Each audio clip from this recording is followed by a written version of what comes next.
Security guard Jake Martinez had walked the same route every night for 5 years. Through medieval art, past the Impressionists, around modern sculpture. He knew every painting, every shadow, every sound the old building made. Which is why he froze at 2:47 a.m. when he heard Director Walsh arguing with someone in Gallery 3. The museum had been locked since 6. No one else should have been inside. Jake's flashlight cut through the darkness as he moved toward the voices. 28 years old, former military, he'd taken the museum job for the quiet nights and steady pay. Nothing ever happened at the Whitfield Museum. It was the most boring security gig in the city. And that's exactly how Jake liked it. But tonight was different. "You can't keep doing this." Director Walsh's voice carried through the marble halls. "I won't let you destroy everything we've built." A man's voice responded, lower, harder to make out. Jake quickened his pace, hand moving to his radio. Protocol said call it in, wait for backup. But something in Walsh's tone made him keep moving. Gallery 3 housed the museum's pride, the Impressionist collection. Monet, Degas, Renoir. $20 million of culture hanging on temperature. Controlled walls. Jake knew each painting by heart, had stared at them through countless lonely hours. He rounded the corner and stopped. Director Catherine Walsh stood in the center of the gallery, still in her evening dress from the fundraising gala. 62 years old, silver hair perfect as always, she looked like she belonged in a painting herself, but her face showed fear. Across from her stood a man in black, ski mask covering his face, crowbar in hand. Between them, the Degas ballerina seemed to watch with painted eyes. "Security." Jake shouted, hand moving to his pepper spray. "Step away from the director." Everything happened fast. The masked man spun, crowbar swinging. Jake dodged, his military training kicking in. The director screamed. Then the lights went out. In the darkness, Jake heard struggle, a heavy thud breaking glass. Emergency lighting kicked in, bathing everything in red. When Jake's eyes adjusted, Director Walsh lay on the marble floor, blood pooling beneath her head. The masked man stood over her, crowbar dripping. "Freeze." Jake had his pepper spray aimed, though his hands shook. "Don't move." The thief looked at the body, then at Jake, then at the Degas painting. For a moment, nobody moved. Then the man dropped the crowbar and raised his hands. "I didn't." She was already. His voice was young, panicked. "The paintings are fake." Jake kept the spray trained on him while calling for backup and an ambulance. Within minutes, the museum filled with police, paramedics, crime scene investigators. The thief, identified as Marcus Webb, 25, art student with a record of petty theft, was arrested immediately. Detective Morrison arrived at 30:30 a.m., coffee in hand, exhaustion in his bones. Another night, another murder. But something about this scene felt off from the start. "Walk me through it," he told Jake, who sat in the security office looking shaken. "I was on rounds. Everything normal until 2047. Heard voices in Gallery 3, the director and someone else, arguing. Morrison checked the logs. Museum closed at 6. Fundraising gala ended at 9. Walsh should have left hours ago. She often stayed late, Jake explained. Liked to walk through after events, make sure everything was perfect. But she was always alone. Security footage. Jake pulled up the monitors. 12 cameras in Gallery 3 alone, covering every angle. Morrison watched as Jake rewound to 20:45 a.m. The gallery stood empty then. At 2:46, Director Walsh entered from the main hall. She walked directly to the Degas, stood studying it. At 20:47, Marcus Webb appeared, entering from the emergency exit. Ski mask, crowbar, moving with purpose. Walsh turned, they appeared to exchange words. Then the confrontation Jake had witnessed. Clear as day, Morrison's partner, Detective Lisa Park, said. Webb breaks in, Walsh surprises him, he kills her. But Morrison wasn't satisfied, he rewound further. 2:30 a.m., 2:30 a.m. Midnight. Where's Walsh been all this time? Jake frowned. I don't know. She's not on any cameras after the gala until she appears in Gallery 3. Morrison made a note. 3 hours unaccounted for. He studied the footage again. Something bothered him about the angle. These cameras always positioned like this? Should be, Jake said, then paused. Actually, no. Camera 7 looks off, should be covering the emergency exit fully. Now it's showing more of the north wall. When was it moved? Jake checked the maintenance logs. 3 weeks ago. Director Walsh ordered it. Said we needed better coverage of the paintings. But the new angle left a blind spot near the exit. Convenient for someone who knew about it. Morrison walked through Gallery 3 as forensics worked. Catherine Walsh's body had been removed, but the blood remained. The Degas ballerina stared down at the scene with timeless eyes. Morrison studied the painting, then the security footage on his tablet, then the painting again. "Park," he called. "Look at this." In the footage, when Walsh first entered and walked to the Degas, she stood studying it for almost a minute. Her lips moved slightly as if counting or calculating, checking something. Park suggested. But what? They interviewed Marcus Webb at the station. Without the mask, he looked even younger. Art student at the community college, living with 3 roommates drowning in student loans. His story was confusing but consistent. "I got a call," he insisted. Anonymous. Said if I wanted to see something incredible, be at the museum's east emergency exit at 2:45. Door would be open. "You expect us to believe that?" Park asked. "It's true. They said the paintings were fake. All of them. Said I could expose the truth, make a name for myself. I'm writing my thesis on art fraud. This was my chance." Morrison leaned forward.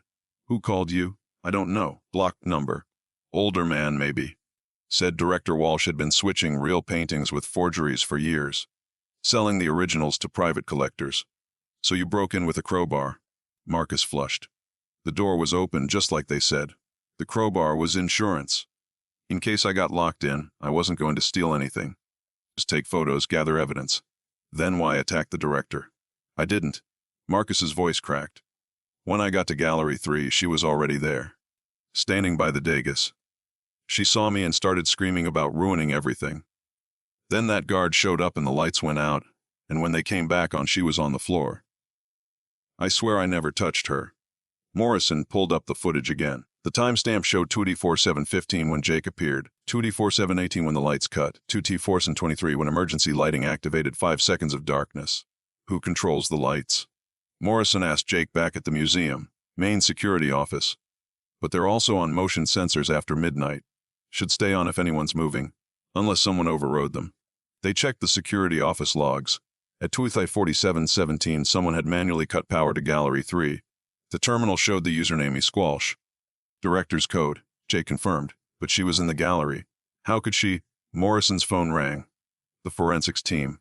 Detective, you need to see this. We found something in the director's office." Catherine Walsh's office was a shrine to art and order. Degrees on the walls, photos with dignitaries, shelves of art history books. But behind a false panel in her desk, forensics had found documents. Shipping manifests, receipts, correspondence. She was selling them. Park breathed, reading through the papers. Original paintings to private collectors, replacing them with high-quality forgeries. The scope was staggering. Over 10 years, dozens of paintings, millions of dollars. The museum's pride was built on lies. But someone else knew. Morrison said, finding a letter dated 2 weeks ago. "Look at this." It was from Charles Brennan, head of restoration. Formal, polite, but the threat was clear. He'd discovered the forgeries during routine cleaning. Either Walsh confessed to the board or he would. They found Brennan at his home, a modest apartment filled with art books and restoration equipment. 70 years old, wearing the same clothes he'd worn to the gala. He didn't seem surprised to see them.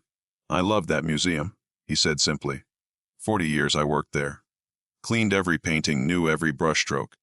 When I realized what she'd done." "You killed her," Morrison stated. "No." Brennan's voice was firm. "I was going to the board next week. Had all my evidence ready. Why would I kill her now?" Morrison believed him. The old man's anger was cold, patient.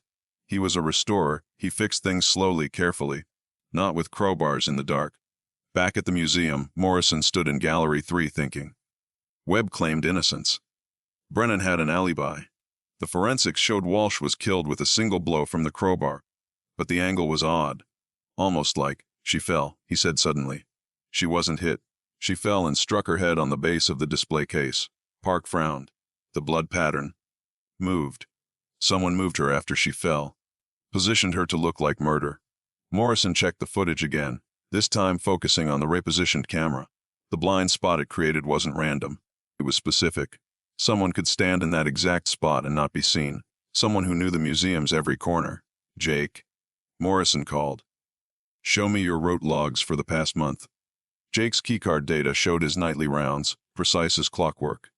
Except for 3 instances in the past 2 weeks where he'd deviated, spending extra time in Gallery 3. "You knew," Morrison said quietly. You've been watching that spot for 5 years. You knew something was wrong with the paintings. Jakey's face crumbled. I loved the art. Really loved it. Spent my breaks studying, reading. The Degas was my favorite. But last month, I noticed something. A brushstroke that wasn't right. A color slightly off. I started checking others. You realized they were fake. I confronted Director Walsh. Privately. She laughed. Said a security guard wouldn't know real art from a comic book. Dismissed me like I was nothing. Jake's hands clenched. 5 years I'd protected those paintings, and they weren't even real. So you called Marcus Webb. Jake nodded. Found his blog about art fraud. Figured if I could get him here, catch him with the evidence, force an investigation. The door lock was easy to override.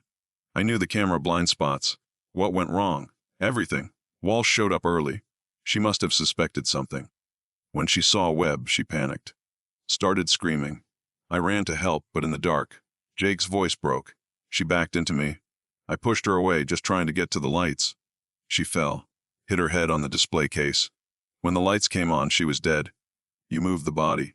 I panicked. Made it look like Webb hit her. He was a thief, had a record. Who'd believe him over me? Jake laughed bitterly. Turns out, a good detective would.